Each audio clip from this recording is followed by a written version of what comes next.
This is Duke University.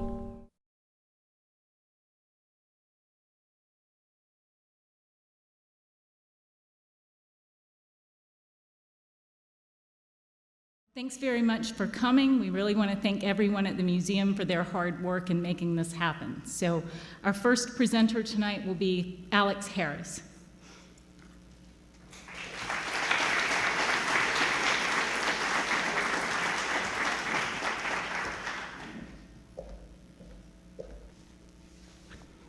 Thanks very much, Lou. It's great to be here tonight and to be part of this event. I wanted to talk a little bit tonight about what it means to make a portrait, different kinds of portraits. I really started out as a photographer in New Mexico in the early 70s, making really traditional portraits in black and white of my neighbors and friends. People like Jacobo Romero here going over a fence. And I was interested in people in relation to their environment, in relation to things they had built. And also, I think the pictures were very much about, kind of like our snapshots are maybe, about our relationship with the people we were photographing. So it made sense around 1980 when I began to use a big camera, a 4x5 camera, and to work in color, that I would ask Jacobo and his wife Eliza to pose in what is now, or what was then, Jacobo's tool shed, but it used to be his daughter's bedroom, and you can see how it's been transformed from their decorations on the walls to his tool shed. I have to say I found it kind of difficult to photograph with that big view camera. To make portraits, I was standing on the side of the camera, and people weren't looking at me. But I tried it for a while. I photographed a man named Bielkin Pacheco, who I'd also taken many pictures of and spent a lot of time with in the town he lived in. And he's posing here with a cross he carved for his mother's grave. And he decided he would keep it in his home for recuerdo, to remember, and carved another for his grave. And I remember this day because he put the cross down on a chair, and the chair he was sitting on, and he chased some chickens outside that had wandered into his house. And all of a sudden it hit me that this was really the more interesting picture. This was the picture where a lot of his life and history was just evident on the walls. The flotsam and jetsam of his bachelor existence was there, and I could project my imagination into it. And I got this idea that I could make portraits without any people in the pictures. And for a number of years, I worked in northern New Mexico in this way. And I worked in sequences. So for a while, I would photograph bedrooms, like this bedroom of a man named Herino Gurule, and I photographed it probably around 1985. When I came back in 86, he changed the bedroom around. And pay attention even to the light cord here, and pay attention to the heater here, because you'll see that when I went back in 87, he changed it again. And I began to see that rooms can tell stories. Rooms can tell stories just by the nature of our ordinary existence, the way we rearrange objects that we need or we use, but also over time a room can tell a story. And I think that's probably true for these abandoned rooms we're going to be talking about here today as well. Well, around 1985, I was working with a good friend named Virgilio Duran, and Virgilio used to introduce me to people all around the villages. He knew I was looking for beautiful homes. And I remember when he said to me, Alex, I want to introduce you to a man who's kind of sad. In fact, he's very sad. His name is Amadeo Sandoval. His wife died a few weeks ago, and I needed to visit him anyway. Amadeo's not a photographer like you. He's a carpenter like Jesus. And I wish I could remember even what Amadeo looked like, because as soon as I walked into his house, Virgilio introduced me, and I became so mesmerized by the interior of his home that I just focused on that. I knew I only had an hour or two to take pictures while they talked. And here we are in the kitchen. You can see he's just finished having eggs there on the table. I was really struck by this just beautiful tableau. in the background here. And we're looking through the kitchen to his bedroom where there's a wood stove. And I want you to pay attention to the piece of furniture on the right-hand side that has the beautiful dots of color on it and the two crosses. And there's a doorway past that. And this gives you a sense of the way I worked that day. So I took my camera and I moved it over slightly, and then you could see the writing, and you could read it really clearly above the doorway here with all the religious iconography. He wrote, "I love the red, white, and blue, and you, red, white, blue, and God bless you." And I just felt so welcomed in his home. He was talking not to anyone, he was talking not to just his family, he was talking to someone like me, a stranger in his home. And again, you can see this piece of furniture on the right, how beautifully it's decorated, the way he painted his walls. Everything had an order. It was such a joyful place to be. I walked next door into the living room where I imagined Amadeo sat with his wife Magdalena. You could see maybe his chair was the red one, hers was the gray one. Maybe he played the guitar sometimes. The TV set was also straight in front of those chairs. But again, I just found it to be such a beautiful, ordered, lovely space. A space where two people had lived together for many years and developed habits of being, habits of living, habits of moving through the space. I have to say that the whole experience was one that really felt like magical in some way. The light was beautiful as I left the house, loved God on the side of the house during the sunset. Well, a year later, I went back to this home with my wife Margaret, who's here tonight and who had a real interest in, and still does, interest in religion, and I'd been telling her about Amadeo's home, and we drove up to his house, and we could tell right away something was different, had changed. It looked abandoned, there were no cars, and we walked past the gate next door to his niece's home, and she told us that Amadeo had, she could hear him up at night. He was hammering and sawing, and he wasn't eating very well, and he wasn't taking care of himself, and they didn't really know what he was up to, but they knew he couldn't be there, so they eventually found a way to get him into a nursing home.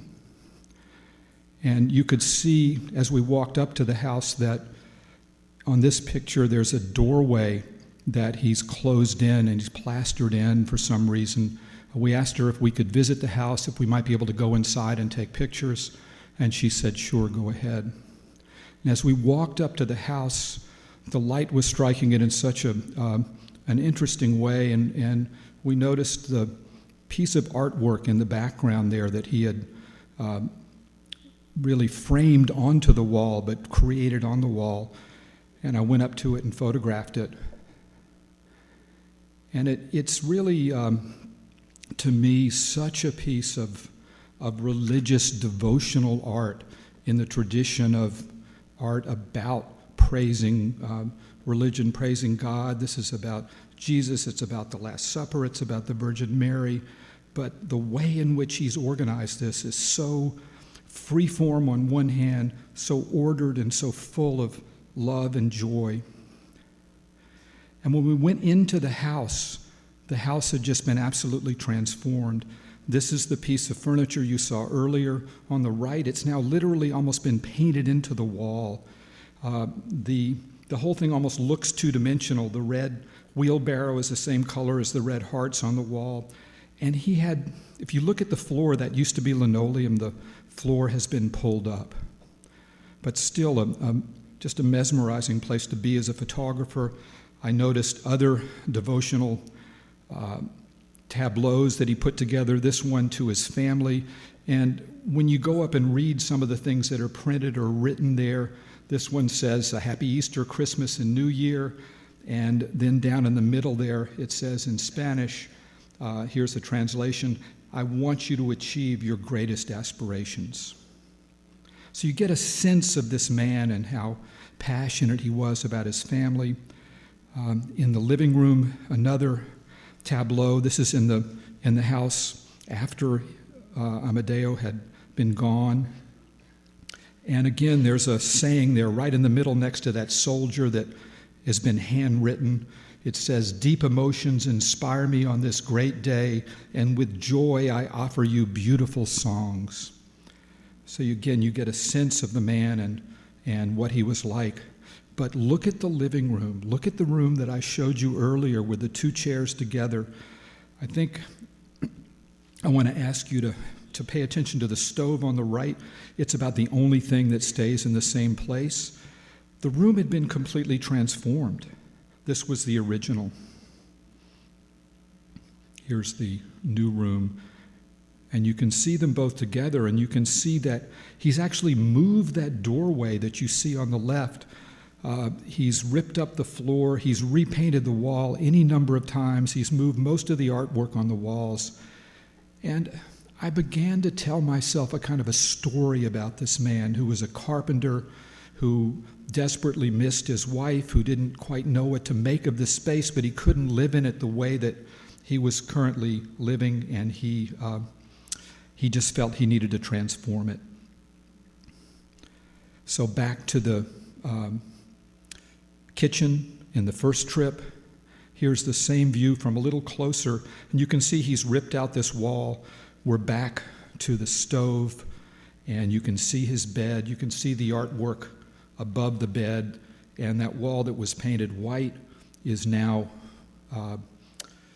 tinfoil with his own artwork, his own creation there. And this is the last picture I'll show you above his bed. I think this is more than the arranging I'd seen in other homes. Amadeo was an artist, a troubled, obsessive artist who used his art, and in this case, the rearranging of the walls of his home, because he had to find a way to express what was going on inside him. He was making a connection between his interior and exterior world. And like all great artists, he created something so beautiful, so complex and engaging that maybe like a beautiful blues song, there's a pleasure in the coming to terms with what's lost to the singer and lost to all of us. Pleasure perhaps in the singing, but certainly in the listening, even when the story's a sad one, a universal one, a story about aging, about love, and about loss. Thank you.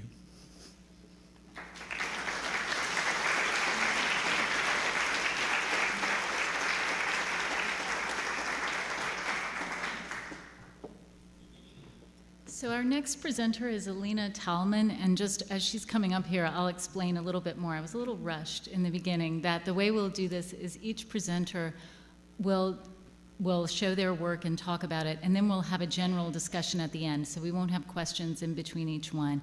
That was Alex Harris from the Center for Documentary Studies in the MFA EDA program at Duke University, and Alina is a recent graduate of the MFA EDA program at Duke.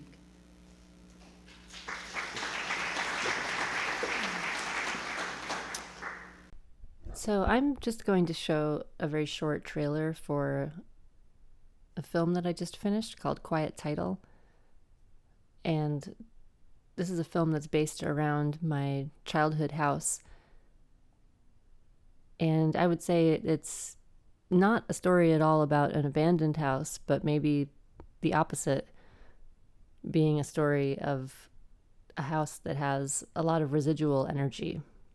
And so I'll just show the trailer, and then we can speak more about it at the end of the presentations. Thank you.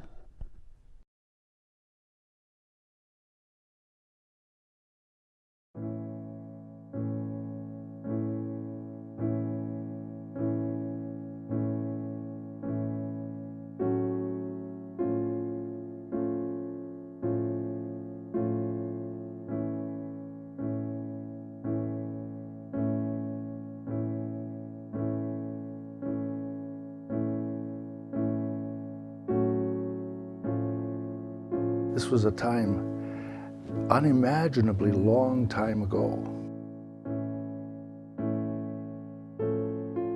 It was at an era when wasps began to turn into bees.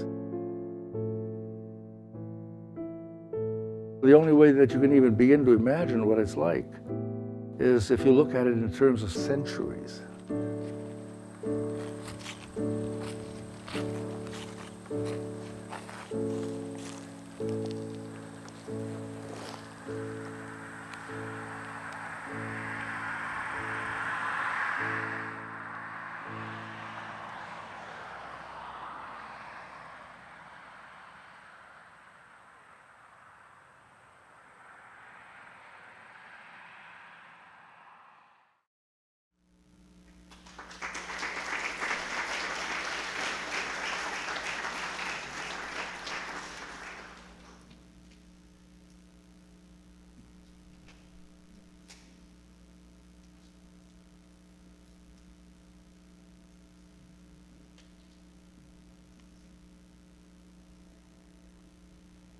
So our next presenter will be Dan Smith.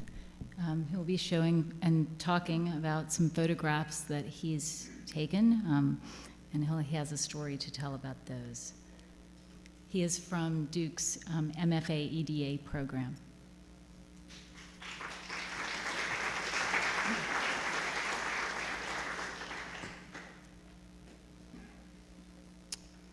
So good evening, and thank you all for coming out, and thanks to the museum and to Lou for organizing this.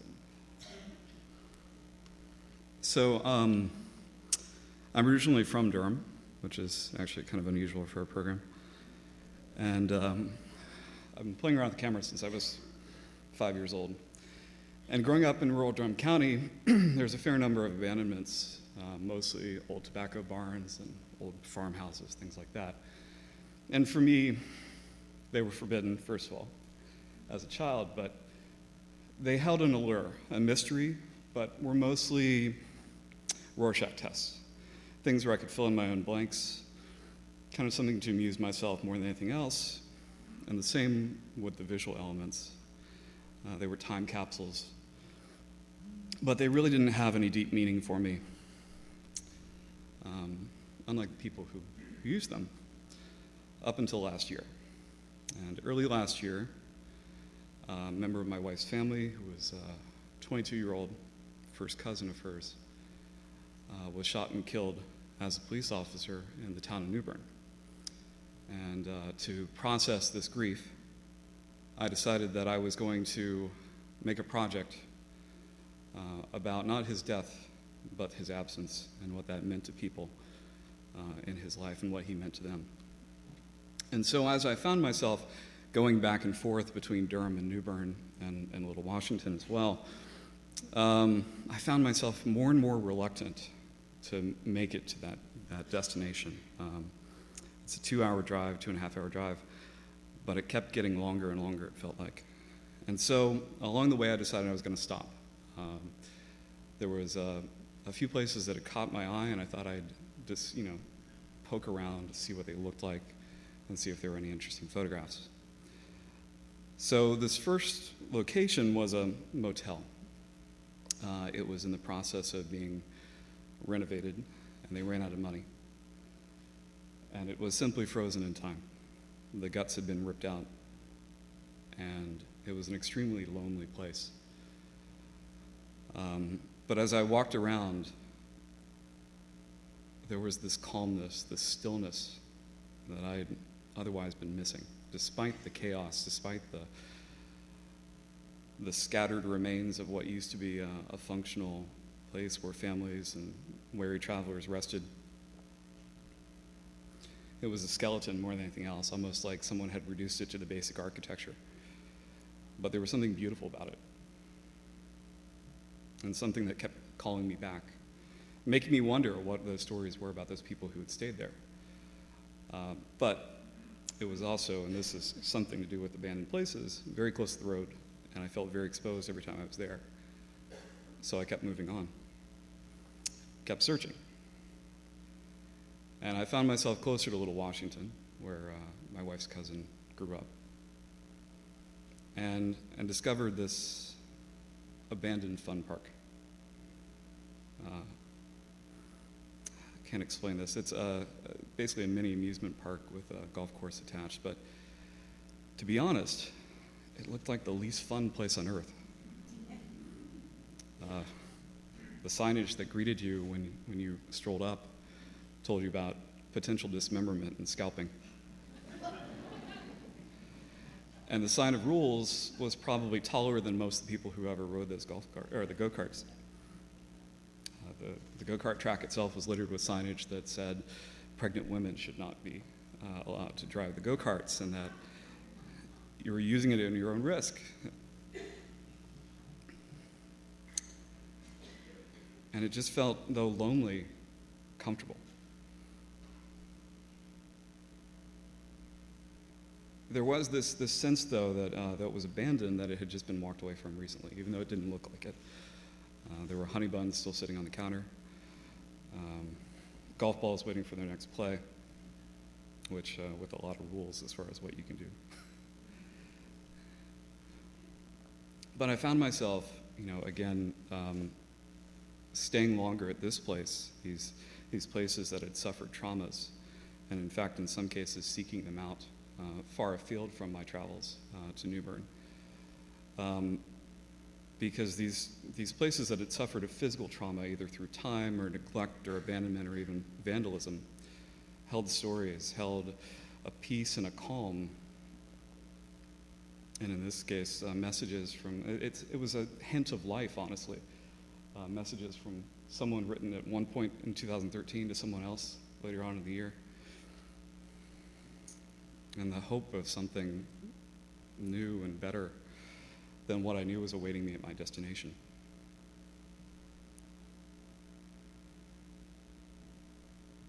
Because really, to be honest, even though these were run down and somewhat, I guess you'd call them depressing places, the change in perspective and the time by myself was something I look forward to more than the picturesque, supposedly teeming with life destination I was headed towards. A place of leisure, a place of beauty, in some cases redemption, but ultimately sorrow for me. And despite its beauty, a trauma of its own sort.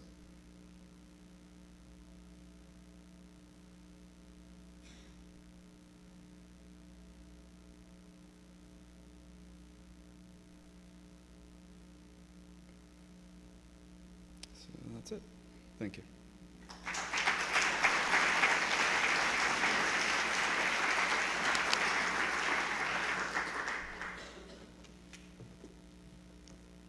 Thanks, Dan. Our next presenter is going to be presenting a video project. This is John Cesare Goff of Duke's MFA EDA program.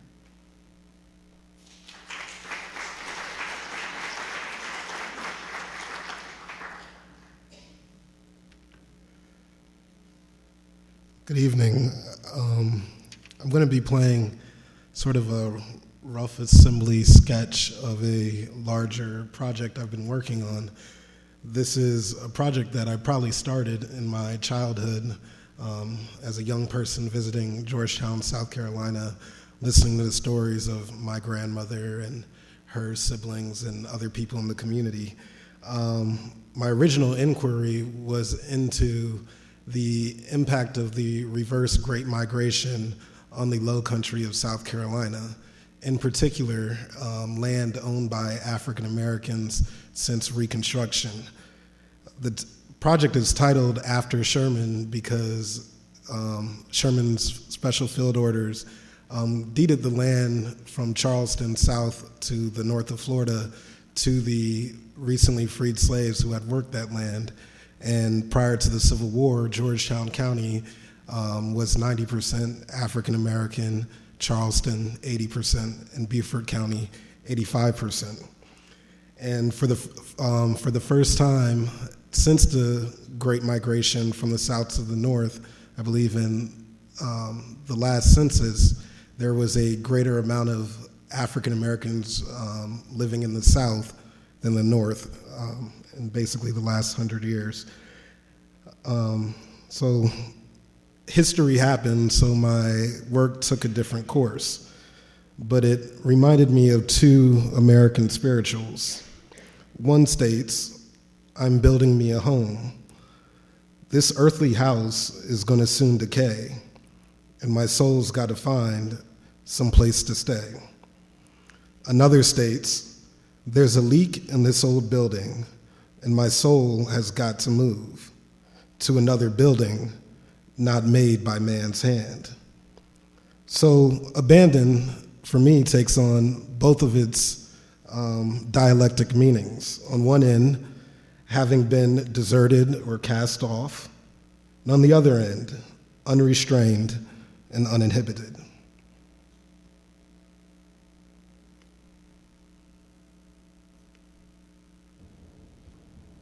A lot of times when I go elsewhere, and everybody is speaking standard English, I can't wait until I get back home. They hear somebody say, "Take care, get you," and you got a tank you don't know.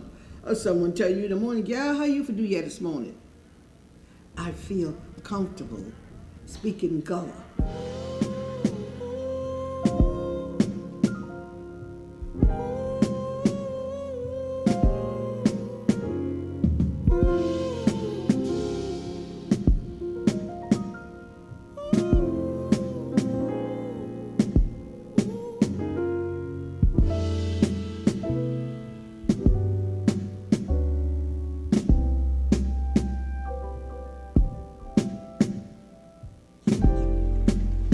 Water runs deep, just like your family tree runs deep. Water runs deep for a purpose, because it takes you from standing still, but they don't know exactly what goes on within you. But the deeper you go, the more you understand about what water is all about, and also about what your family is all about. To learn how to love yourself and have joy. Because if you have joy, the world can't take it from you. That's right. Happiness they can. Yes, but yes. joy comes from the Lord. Yes. Amen.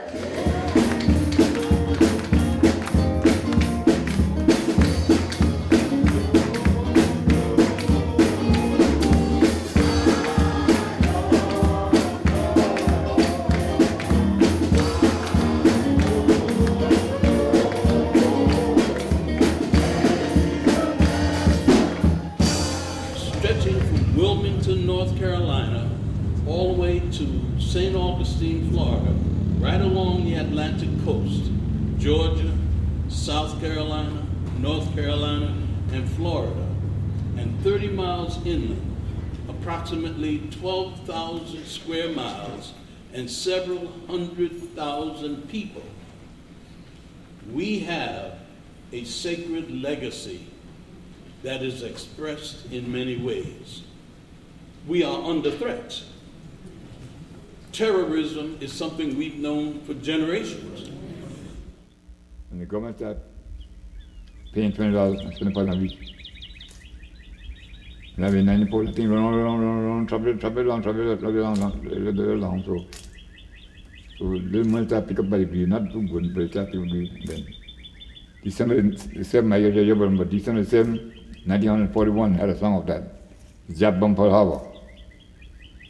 And the European country going war, and it was a time. And boy, ooh man, money start pouring in.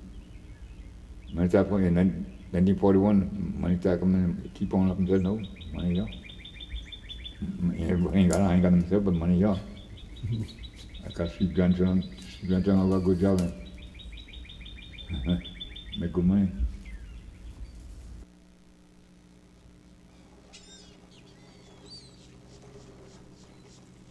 My grandmother says this was a big oak tree when she was a kid. You know, my cousin and her kids, her children are 7, right? And now she has grandkids, so there's an 8th generation of children that have been out here hanging on this swing right here. I mean, how many people can even say that? Different people have different values that they have for like property and you know, old houses and all kind of stuff like that. We've been split apart from slavery, so from Africa to here, we were already separated from family. We get here and then the family is broken up again. Then with the migration south to north, gets broken up again. There are people that, I mean, think about how many people have left the south, went up north. They know they have people down here, but they don't know who those people are. Today, the nation looks at South Carolina and is looking at us to see if we will rise to be the body and to be the state that we really say that we are. Maybe the last time we be together. Maybe the last time, I don't know. Oh, it may be the last time we see each other. Maybe the last time, I don't know. Oh, I don't know, Lord. I don't know. We're going to go over in mass, members of Mother Emanuel, particularly families of our deceased brothers and sisters. So just hold tight, continue the fellowship, but around 8:45, we would like to start organizing ourselves so the security person can walk you over so you can go through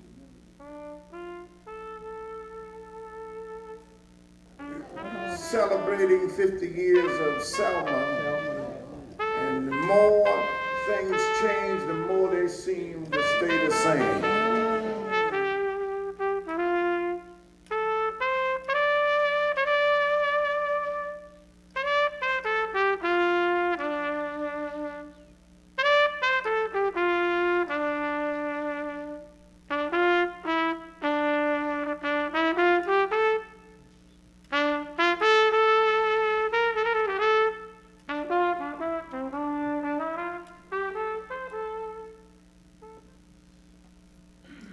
So in many ways, the answers to my original question, or better yet, the question that I was asking was reaffirmed. Can the site of one's pain also be the site of one's redemption? And so myself, being a descendant of Gullah people, my father, now the pastor of a Emmanuel AME church, and the sort of generational trauma and reliving of past memories in spaces. So I was curious originally, how could we develop the land that my great-great-great-grandparents had left for us, that my father's generation, who left the South and moved to the North, had largely abandoned. And so with them being gone and living up north, people had basically pillaged the property, where to the point that nothing was left, and the only thing that exists on the site is timber. And I was really interrogating him originally about, what are we going to do? What are we going to do with this land? And he, even prior to this summer, was affirming that because there is land ownership, that there is civic responsibility and civic duty that comes with that. And so those are the questions that I'm looking at, not only in my own family, but as you see, the farmer down in Georgia who, when he returned from going to school, study agriculture in California, people said, why are you returning to do slave labor? Why are you returning to be a farmer? But to him, it's a source of pride. And so that is the thing that I'm exploring in my work. Thanks.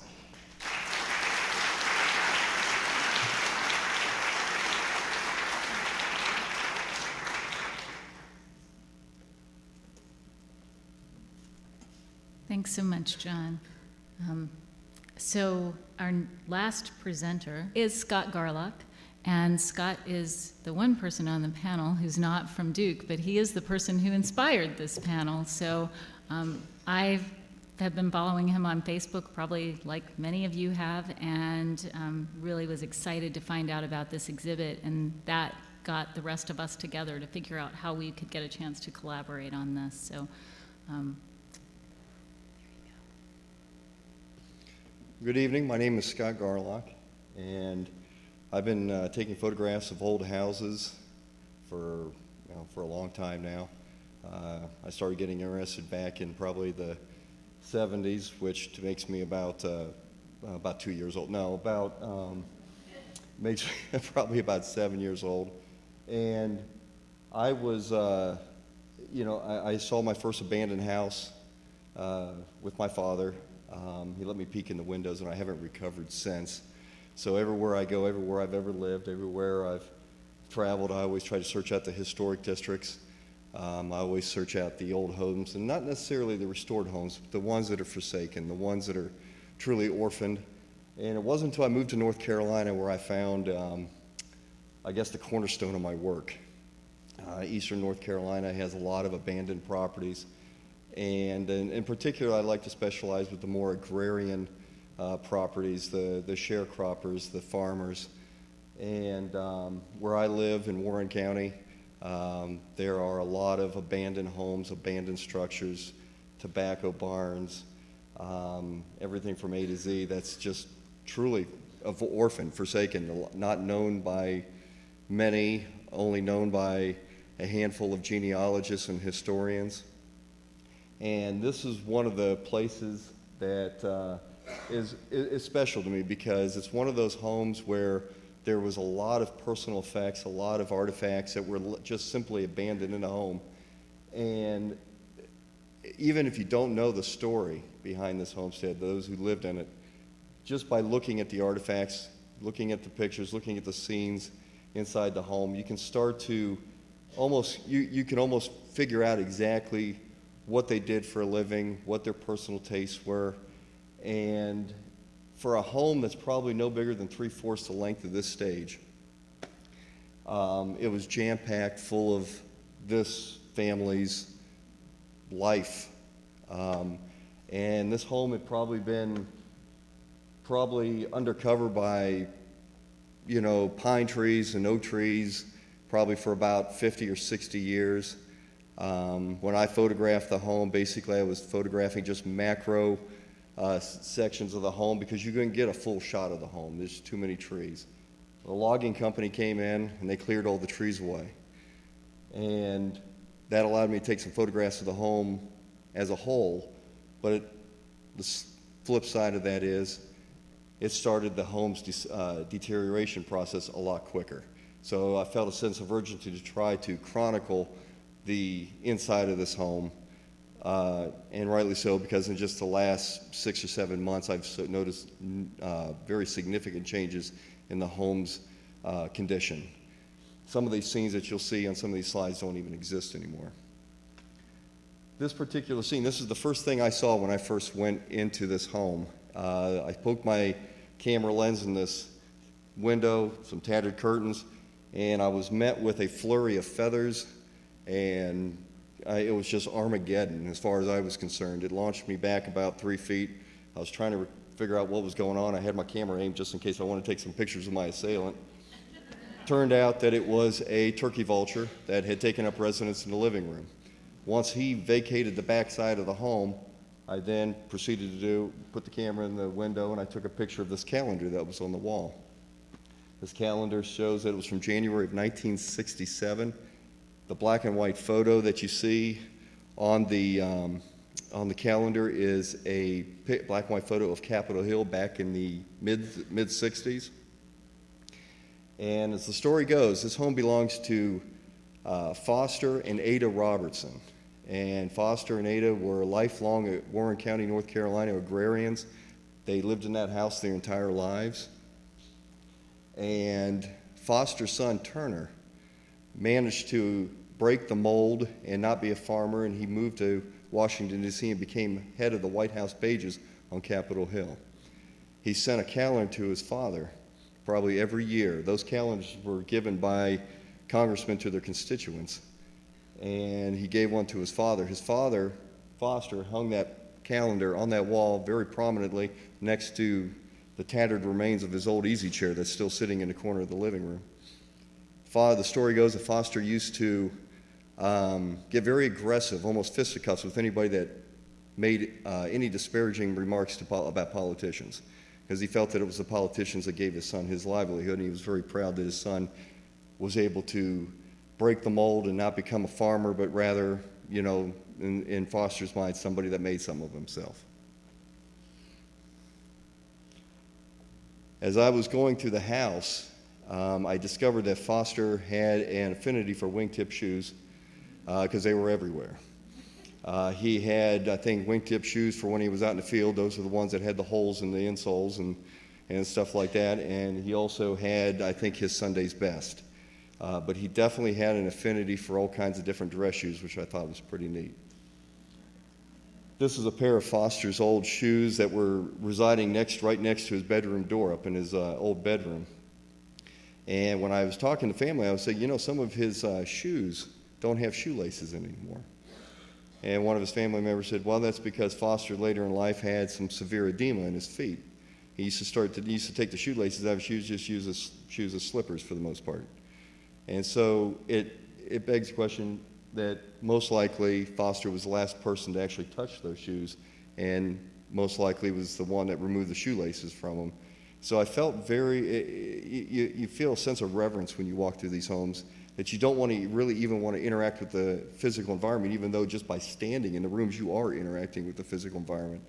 But you get this very strange feeling that knowing that he was the last person that probably actually moved those shoes. And the sad thing is, Foster, later in his life, some of these scenes that were chronicled were basically chronicling the last couple days of his life. Foster fell suddenly ill, and his family, they were quickly trying to get his things together, packing them up in different trunks. There's a couple old trunk drawers. There's a couple suitcases that are in the house where they're in various states of unpack and being packed. And you can tell that either it was Foster, but most likely family members that were trying to get his belongings together to get him out of the house, either for a back in the day kind of hospice kind of deal, or either an extended stay with family members. Unfortunately, he died before they even completed that process. So the packing and the unpacking just came to a sudden halt. And what happens when you walk through the home, you can tell that his wife, Ada, who had died about 25 or 30 years before he did, they were removing her items from the trunks and unpacking her stuff from drawers and packing his stuff. So you find her stuff. You'll see in that photo, you can see one of her shoes right there under what a lot of people, that created a firestorm on my Facebook. A lot of people thought that was either a man's purse or a woman's purse. It was about a 50-50 split, and the debate still rages on in some areas. But you can tell some of his shoes there, and that's one of the old trunk drawers behind it. This is one of the suitcases that are right next to the main staircase. You can tell the main staircase doesn't have any handrails or spindles or anything, so you really had to make sure that if you're walking down those stairs at night that you minded your P's and Q's and didn't take a mean stumble right out the front door. But that was one of the suitcases that's kind of in a state. There's a couple clothes that are still, a couple articles of clothing that are still in there. There's a couple pairs of Foster shoes on the steps.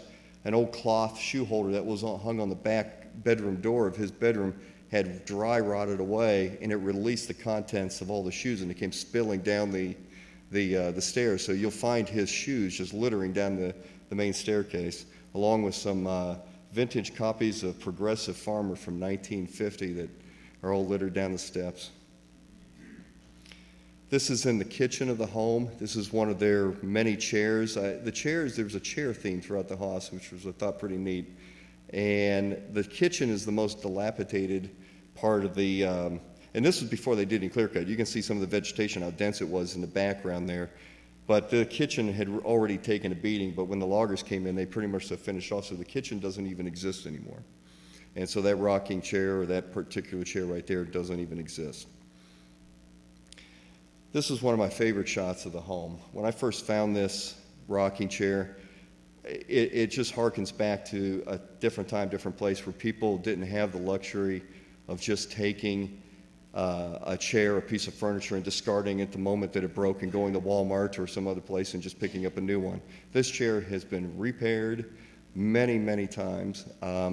It's believed that it was probably Ada that was the one that was probably the one that didn't want that chair to be discarded. I guess she was pretty tight with her money, So Foster probably had no choice, and he probably spent many an evening putting a lot of twine and wire and stitching this thing back together for Ada. But you can tell this chair has seen a lot of action, and it still exists in their upstairs bedroom. This is a full shot of that same scene, and you can see another one of his old suitcases that are up against the door, along with an old light bulb, which I thought was pretty cool. And the one thing I discovered that a lot of people hinted toward, but that Foster did enjoy his occasional medicinal sip of whiskey, in particular Cobb's Creek whiskey. Unfortunately, this particular scene, because it existed in the kitchen, this was located in one of the warming drawers of an old oven that no longer exists, but the warming drawers were still mounted on the wall. When the loggers dropped a tree right through the kitchen, it took out everything, including this. So the whiskey bottle, which still had some whiskey in it, the little medicine bottle, I don't know what the little yellow fluid in there was. It's either the cure for cancer or it will give you cancer. I'm not entirely sure. But that scene no longer exists, which is heartbreaking, especially from a photographer. I don't like to, I never stage anything. I don't like to interact with the things, because I feel that you're robbing the next person that might come upon the scene and take that same photograph.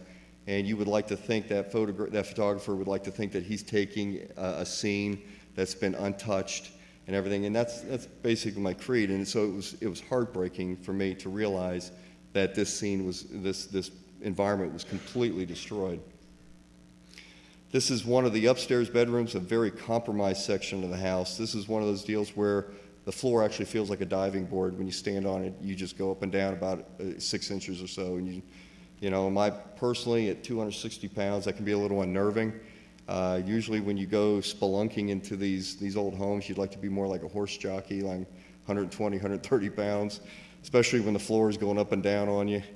But there was another old suitcase, and that old suitcase right on the right, actually, when the owner told me, he says, "I'd like to know what's in that old suitcase," the current owner of the property. He says, "I've never had the guts to walk across that floor." I said, "Well, you're probably about 60 pounds lighter than I am, so I'm not entirely sure I'm the man for the job." So 5 minutes later, I'm crawling across the floor through God only knows what. I think the turkey vultures have been in every section of that house. And I was pretty sure that I was going to be very sick after this photo shoot. But when I got to the suitcase, I was, I had a gut feeling that there wasn't anything in it. Usually there isn't, and I was right. I flipped the lid, and there wasn't anything in it. But when I moved the suitcase, right under it, the real treasure was a collection of old Christmas cards from the late 50s and early 60s, all in their pastel color, all had the little frilly fabric that was on them, cards that today would cost you a fortune to manufacture, let alone sell. And they were just in a giant pile. They had been protected because the suitcase had been on top of them. And this is in one of the other rooms in the upstairs. This is a collection of probably Ada's canning mason jars sitting on top of an old Craftsman table. All the furniture in the house was handmade, which was really neat.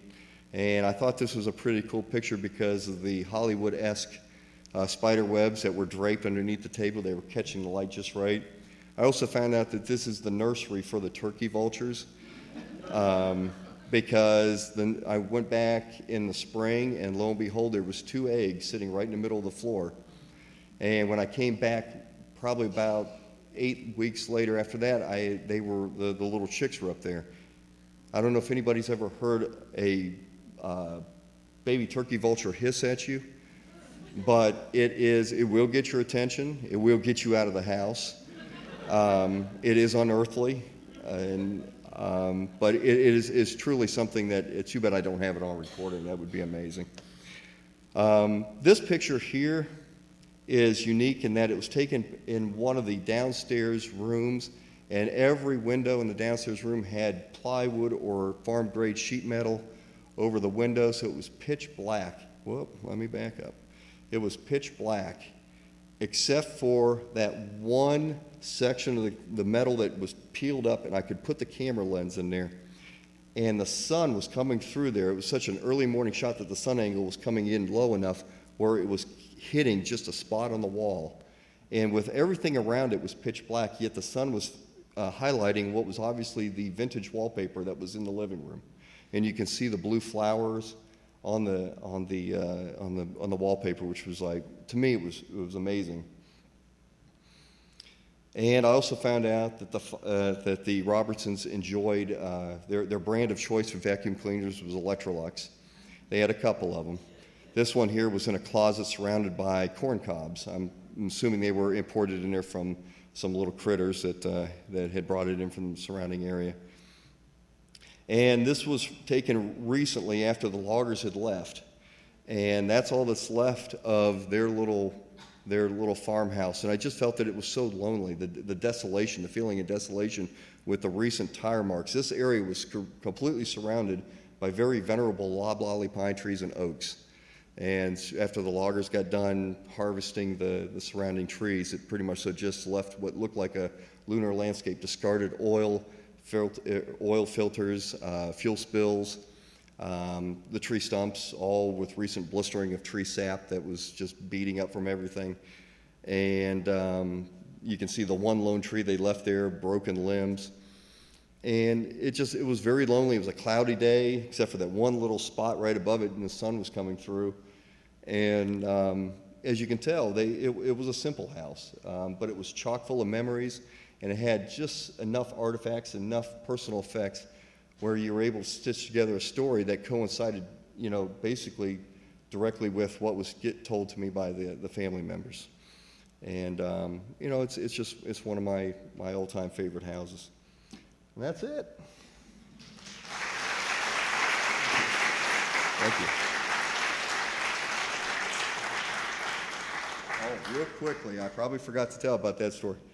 The calendar in that picture, Foster Robertson died that year. On that year, the month that that page is folded, that's the month that he died. And so he never did get a chance to turn that last page.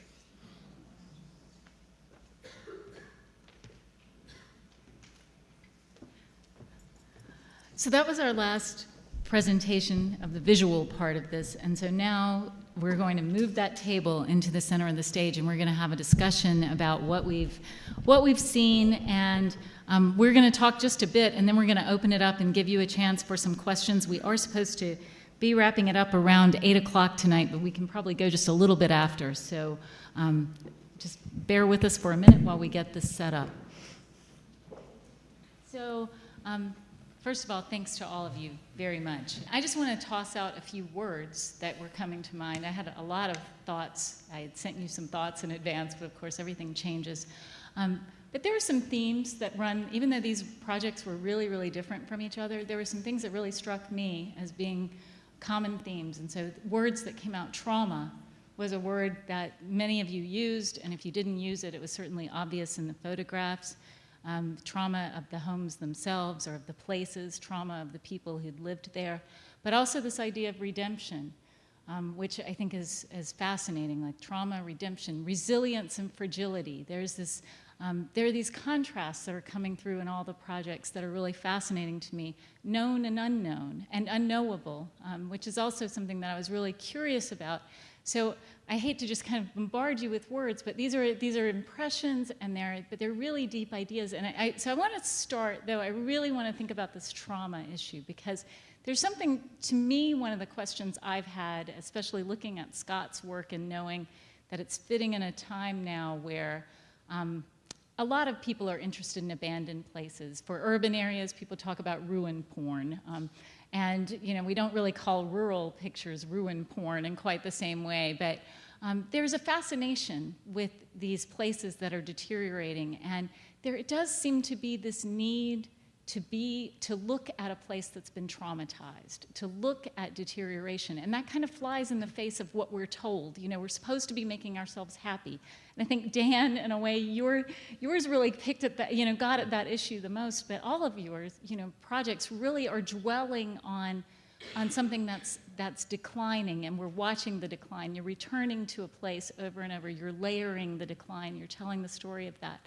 So I don't really think there's a question in there, but I'm just curious. I'm throwing that idea out at you, and I'd like for you to kind of take it and run with it. What do you think about this idea of dwelling on trauma, and why for you, why has that been something that's been meaningful and important to do? So interesting that, so the first 3 photographs I showed were prior to the murder in my family.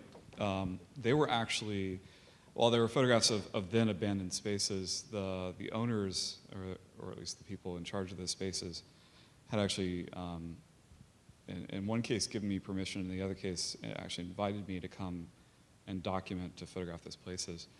And at that time, I really didn't think about the trauma. I wasn't really focused on that. It was more about the interaction of time with things that were man-made, and how the natural versus the human scale in terms of the way we perceive time and the way that the earth or decay or whatever overtakes what we've built.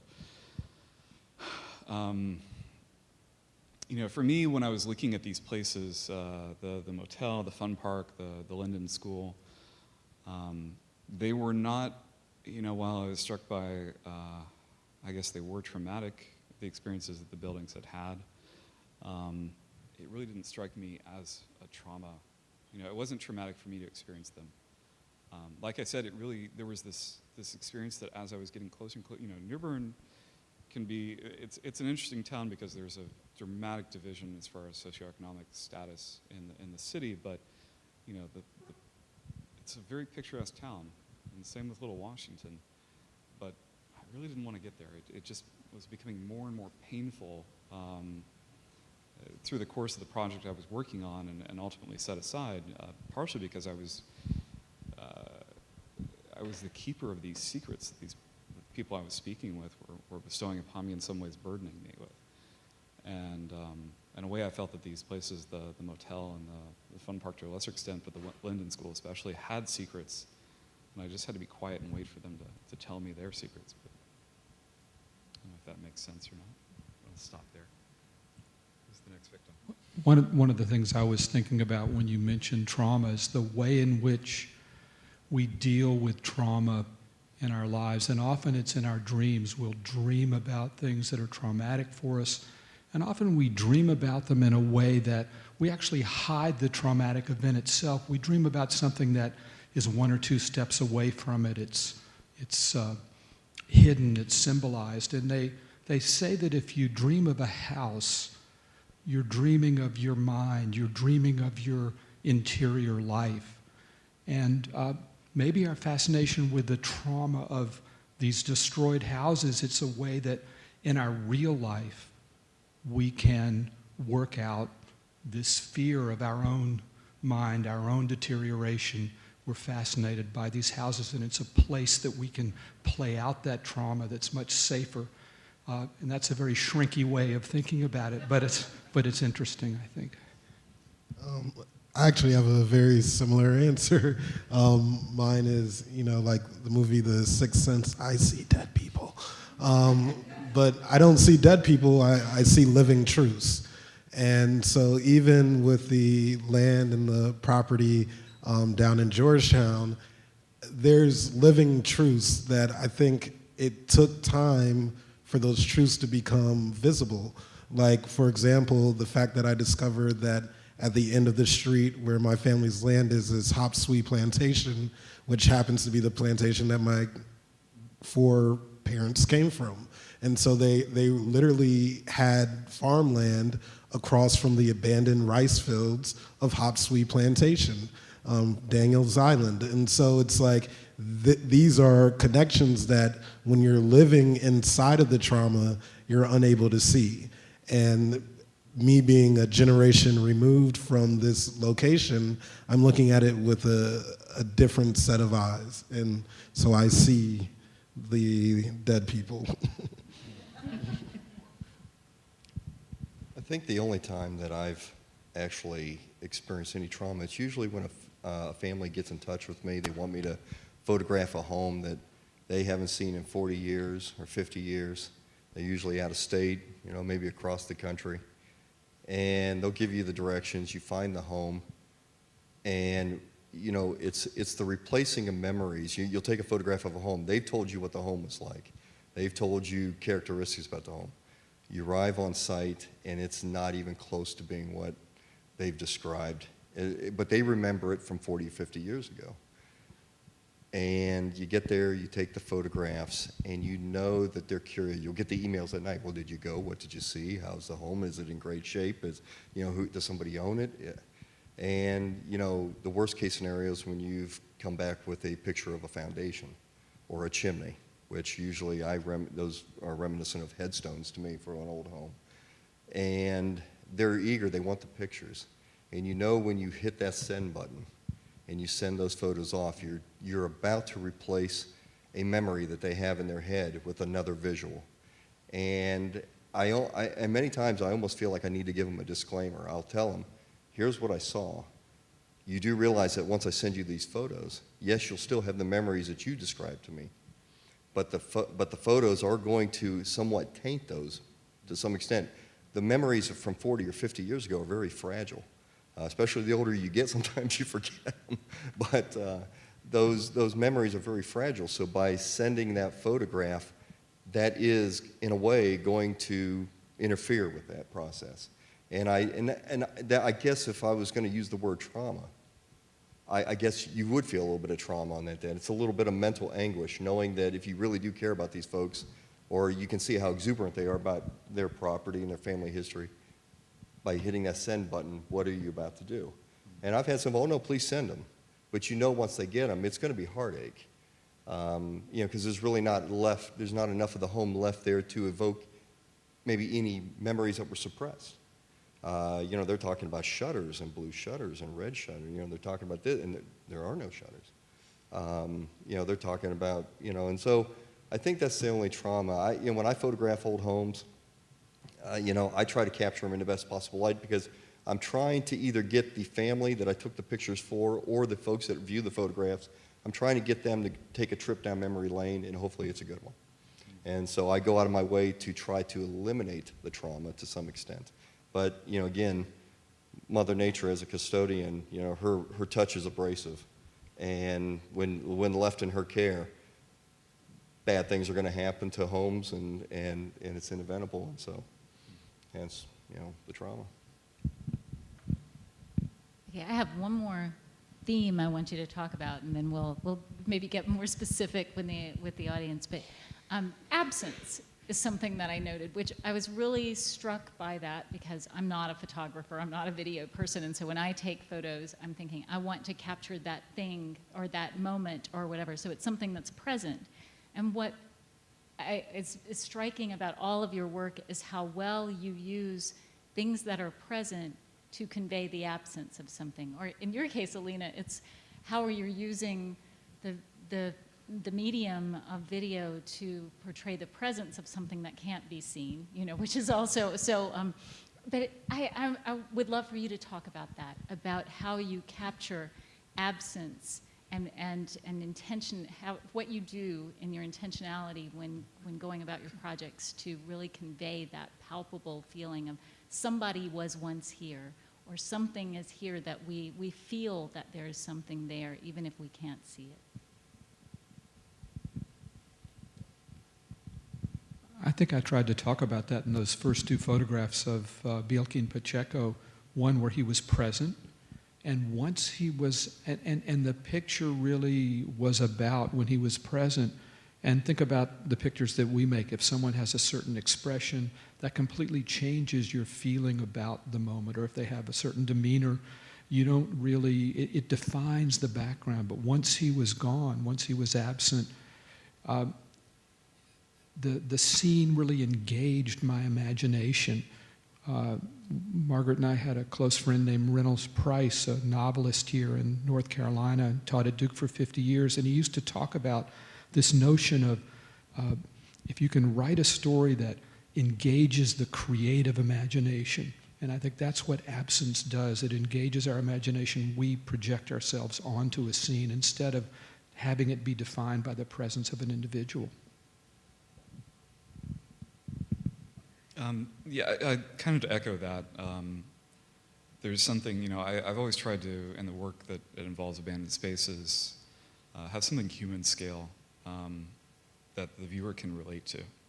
So whether it's something that conveys a direct connection to the person who was living in that house or using that space on a regular basis, or just something that we can all, from our own personal experiences relate to, like that hotel, the back of the one door that had the room map, or the telephones which someone had arranged. I don't know. Every time I went out to that motel, the back side of it, where there were lampshades and ventilation ducts and telephone handsets, old handsets with the twisty cords. They were always arranged in different configurations every single time, and it was going back there weekly. So there was some sense, and with this it was hard to show. I didn't really feel like showing picture after picture of the same space, but there are hints of people there. The Linden School was a good example of that, and in some cases kind of talking about the decay porn. The Linden School is very popular as a photo shoot location. A lot of photographers go in there with models or aspiring models, or couples go in there for engagement photos. It's very weird because there's black mold and stuff. I've taken to wearing a respirator if I go into places like that anymore. But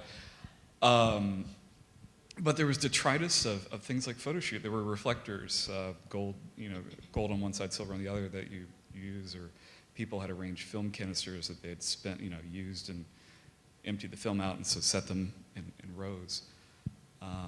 So there was definitely a sense of human interaction, whether it was original to space or more near term. And I think that's something that is important, kind of going back to the relatability. Because I feel like the photos otherwise end up looking like Stonehenge if you really can't get a sense of scale and interaction that you can relate to. This is just a really small thing, but it just reminded me of, I added that first photograph that I showed at the start of the video, and I didn't realize until I was looking back at it that there were 5 chairs, empty chairs in the yard, and it just seemed like a really fitting way to have the 5 people in my family talking about reminiscing how we used to live there. So maybe that's an example of an absence image. Again, just abandonment is going to give you that sense of, absence. I've taken pictures of homes where you got still dust-covered knickknacks still in their cabinets. I've taken pictures of kitchens in old homes where the dishes are still stacked in the cabinets. Those are items that are supposed to be used on a daily basis. So the fact that, you can see a stack of dishes in a cabinet and they've got an inch of dust, a veneer of dust sitting on top of them. Ashes in fireplaces, old fireplaces. These are things, much like Alina mentioned about chairs. When you take photographs of old chairs, chairs aren't supposed to be empty. They're supposed to be used periodically. And, the fact that you capture an old rocking chair, just like in Foster's house, you can tell that chair was used many, many, many times. And the fact that it's no longer used anymore, sitting there with all its makeshift repair work and everything like that. So, if you're trying to capture that sense of abandonment, these old homes, basically, they do your homework for you already. And for me, the absence, I think, was my grandmother who died maybe 5 years ago at the age of 98. And so that's why it was important for me to include my cousin Bunny in the beginning, who was speaking, and Mr. Legree, the net maker, who was speaking in Gullah, because for me there's an absence of that language, an absence of that culture that I regret. I took a lot of pictures of my grandmother, but I didn't record her voice, and no one says my name like she did. And so now that she's gone, it's gone from the world. And for my father and his generation, when they went to school, they were told not to speak Gullah, and so they speak sort of in an elevated English that is like the complete opposite. And so it became important to me to sort of record those things. And when Scott was speaking, it reminded me of Alice Walker's short story, Everyday Use. where two sisters are fighting over a quilt. One sister, who's like the educated one, was saying, well, I need to be the custodian of this quilt because I understand its importance, its historical importance, so I need to hold on to it. And the younger sister was saying, well, I just like the quilt because, you know, it brings back fuzzy memories. And so everyday use, like the things in the house, the rocking chair. And so this absence of,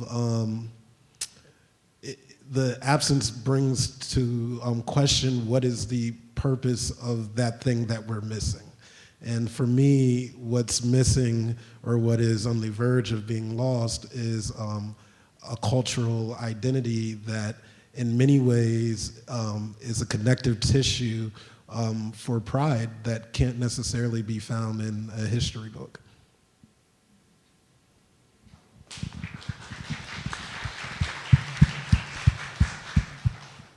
So we can try to take a couple of questions from the audience if people have questions, and there are people on each side who have microphones and they can come to you. Hi, I am a history teacher at Carey Academy, and as a minority growing up, one of my big things when I teach is I talk about giving voice to the voiceless and telling the untold story. And so my classrooms are very different than most, and we normally focus on people.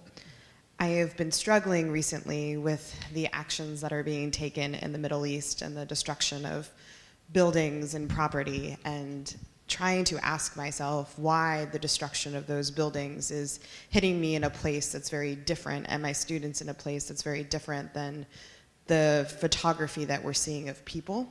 And so I wonder if you all have explored that question of why place and space hits you all in your art forms rather than the presence of people. I know you talked about that a little bit more, but there feels like there's something more psychological and personal about the human story that is wrapped up, and we as a class are still struggling with those tales. So perhaps you can give us more to bring back and think about and ponder about place and space versus that very innate human connection.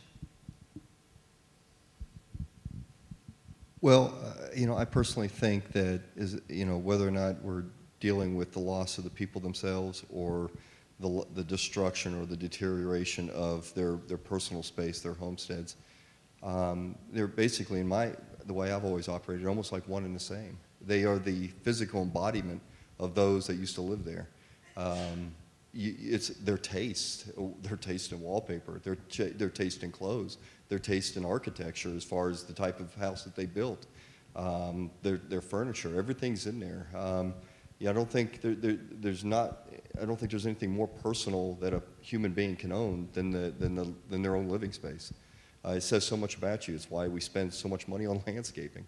It's why we spend so much money in talking about the color of anything in our house, the color of wallpaper, the color of the paint that we use. We're trying to show people this is who we are. And hopefully, and I think what pulls at our heartstrings is we all hope that our houses, especially if you've got your forever home that you're living in, some of us haven't got to that stage yet where we might live in a couple more homes later down the road, but if you've gotten to a stage where you've gotten into that forever home, then you would hope that that home lasts long enough after your passing that it can continue to be transferred from one ownership to another ownership, but at the very least, a little bit of you keeps going on. And I think that's what pulls at our strings. When you see something falling down, whether or not you're talking about 2,000-year-old artifacts or you're talking about a 160-year-old home, it's still the same. You're hoping that it continues to exist in one way or another, and its complete destruction does give you that sense of loss. And again, when you see the news channels and you see a before picture and now an after picture of a temple that was just completely leveled or used for target practice, you feel that sense of loss because it existed for 2,000 years, only to be erased in 5 seconds. And it can't help but create a void that you're going to feel, unless you're just not into the history or the sentimentality behind some things, in which case you might not feel that void. But I think majority of folks do.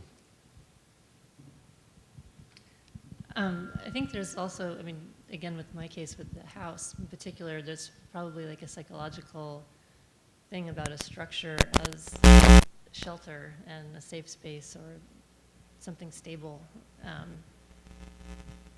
that you can go into and be protected by. So then maybe there's something related to that too. I just would add that if you think about the way that each generation changes, how we look at the next generation and they look at us and we're different than they are. And I for me at least, the homes that I photographed, and thinking about the ruin that you're talking about that goes thousands of years, they represent not just individuals, but a generation who was so different, so extraordinary, the way they worked the land, the way they lived, the way they spoke, the way they put their families together. The home represents that. I think it's a lot of what Scott was saying just now. And so when that home, to photograph it really as a connection to those people, even though they're gone, we can really sense their presence. And perhaps the sense of loss is that when that building's gone, then even that memory or that memory of them is gone. Good evening. I was wondering, Mr. Garlock, I've watched your site for a while. Do you find yourself, when you're caught, viewing these properties, and you're the one who's going to be telling the story that hasn't been told in a number of years, do you find yourself sometimes torn between the preservationist of knowing that this is about to be destroyed, like the house you showed tonight, and just telling it with a photograph, seeing all the pieces and parts and getting them back to the family and watching it be destroyed? What are your thoughts on that? Well, yeah, it is a very bittersweet experience sometimes.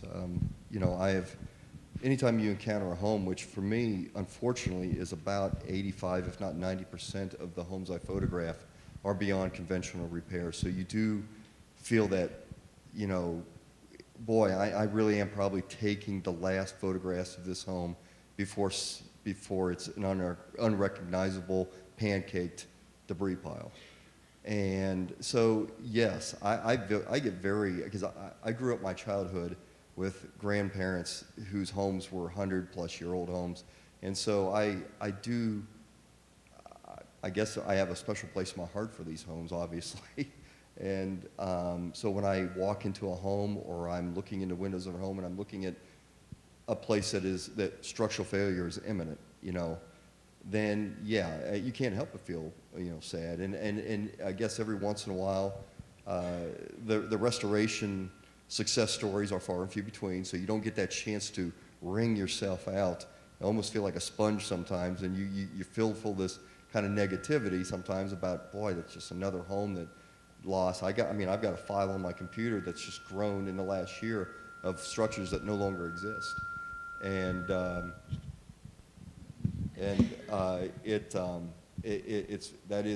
I hate looking at that folder. It's one of those deals where you almost feel like you need to get out a glass of wine and sit there and start looking at them, because it is sad. I don't know if I answered your question, though. Okay.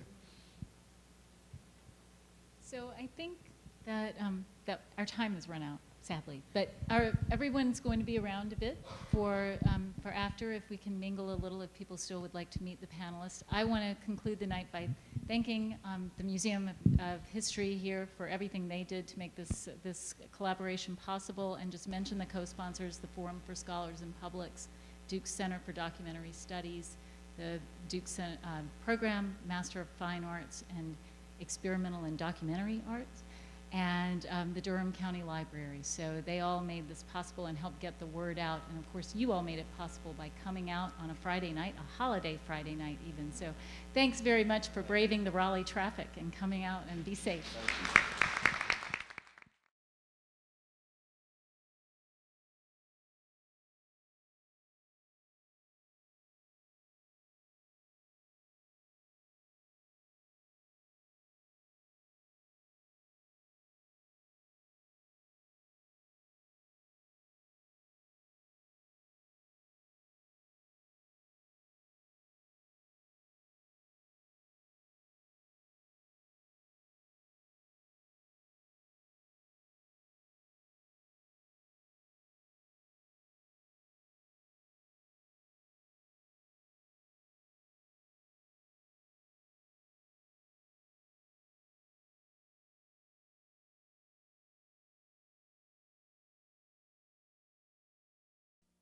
Produced by Duke University.